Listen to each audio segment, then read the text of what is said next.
Hello students, आपका question था कि पोलन ग्रेन्स जब सेट होता है तो 60% में ये 2 सेल स्टेज पे सेट होता है और 40% में 3 सेल स्टेज। तो ये है क्या? इसे समझने के लिए पहले हमें एक मैच्योर पोलन ग्रेन का स्ट्रक्चर समझना पड़ेगा।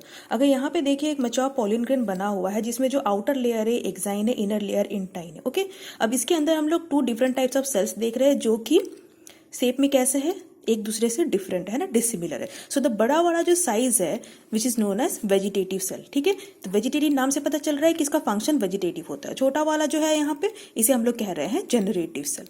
ठीक है, तो इसमें होता क्या, ये दोनों जो सेल्स हैं दोनों के इंडिविजुअल फंक्शंस होते हैं। पहला कुछ पॉइंट मैंने दिया है कि डेवलप जो मेल गैमेटोफाइट का डेवलपमेंट है वो कहाँ होता है, जब वो माइक्रोस्पोरेंजियम में होता है तभी उसका डेवलपमेंट हो रहा होता है। ठीक है, डेवलपमेंट होने के बाद उसके वॉल्स ड्राई हो जाते हैं और वो रप्चर होता है। ठीक है, और जो 2 तरह के सेल्स बनते हैं दोनों के बीच में डिफरेंस क्या है।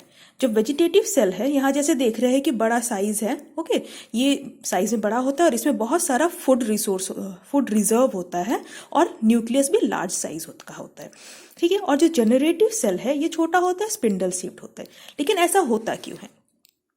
दोनों के इंडिविजुअल फंक्शन से मैंने बताया। तो वेजिटेटिव सेल का फंक्शन क्या है, जब पोलन ग्रेन का जर्मिनेशन होता है स्टिग्मा के ऊपर। ठीक है, पॉलिनेशन के बाद पोलन ग्रेन स्टिग्मा के ऊपर पहुंचता है और वहां जर्मिनेशन होता है। तो वहां क्या होता है, स्टिग्मा के ऊपर कुछ केमिकल्स होते हैं जिनके साथ इनका रिएक्शन होता है, वाटर प्रेजेंट होता है, जिससे ये जो एक जर्म पोर है इंटाइन के वॉल में, यहाँ 3 डिफरेंट जर्म पोर्स हम लोग देख रहे हैं। यानी ये जर्म पोर धीरे धीरे डिसॉल्व हो जाता है और डिसॉल्व होने के बाद इस वेजिटेटिव सेल में ट्रांसफॉर्मेशन होता है जो ट्यूब बनाता है। ठीक है, जिसे हम लोग पोलन ट्यूब कहते हैं। नीचे यहाँ स्ट्रक्चर दिखाई दे रहा होगा पोलन ट्यूब का। तो पोलन ट्यूब बनाता है और उसका न्यूक्लियस उससे बाहर आ जाता है। तो यहीं पे वो चीज हम लोग कह रहे हैं जो मेन डिफरेंस यहाँ क्रिएट करता है। तो 60% ऑफ द एंजियोस्पर्म्स है जब माइक्रोस्पोरेंजियम से वो रिलीज हुआ। ठीक है, तब उस पोलन ग्रेन में कितने सेल थे? 2 सेल थे, एक वेजिटेटिव सेल था और एक जनरेटिव सेल था। ठीक है, 2 ही सेल थे, यही हम बता रहे हैं।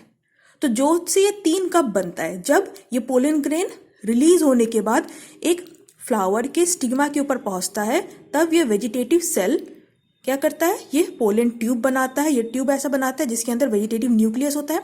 और अभी जो ये जनरेटिव सेल है वो फिर से माइटोटिकली डिवाइड करके 2 है ना, first and second male nuclei बनाता है। ठीक है, लेकिन वही 40% ऑफ एंजियोस्पर्म्स में क्या होता है, उनमें ऐसा झंझट नहीं होता है। वो बाहर आने के बाद वो 2-4 कोई सेल नहीं बनाता। वहां पे क्या होता है, जो पोलन ग्रेन अभी रिलीज नहीं हुआ है, रिलीज होने से पहले ही वेजिटेटिव सेल तो एज इट इज है ही, लेकिन जो जनरेटिव सेल है वो माइटोटिकली डिवाइड होकर के 2 सेल्स बनाता है। अगर यहाँ पे माइटोसिस हो रहा है तो इसका मतलब क्या है कि दोनों का जो न्यूक्लियस जो कंटेंट है ना, क्रोमोसोमल कंटेंट है, वो सेम ही रहेगा। ठीक है, यहाँ पर भी सेम ही होता है, बस दोनों के टाइम डिफरेंस होता है।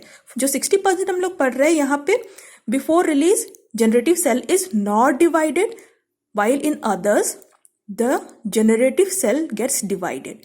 तो यहीं पे वो डिफरेंस आ जाता है कि some of the angiosperms set their pollen grains at 2 cell stage and 3 cell stage। तो एक्सप्लेन, तो ये एक सिंपल एक्सप्लेनेशन है इसका कि वहां पे होता क्या है। दोनों में ही 3 सेल बनते हैं, बट डिफरेंस कहाँ आ जा रहा है, डिफरेंस आ जा रहा है कि वो 3 सेल कब बन रहा है। इनमें कब बन रहा है, after germination, and rest of the 40% में before the release of pollen grains only. ठीक है, समझ में आई बात?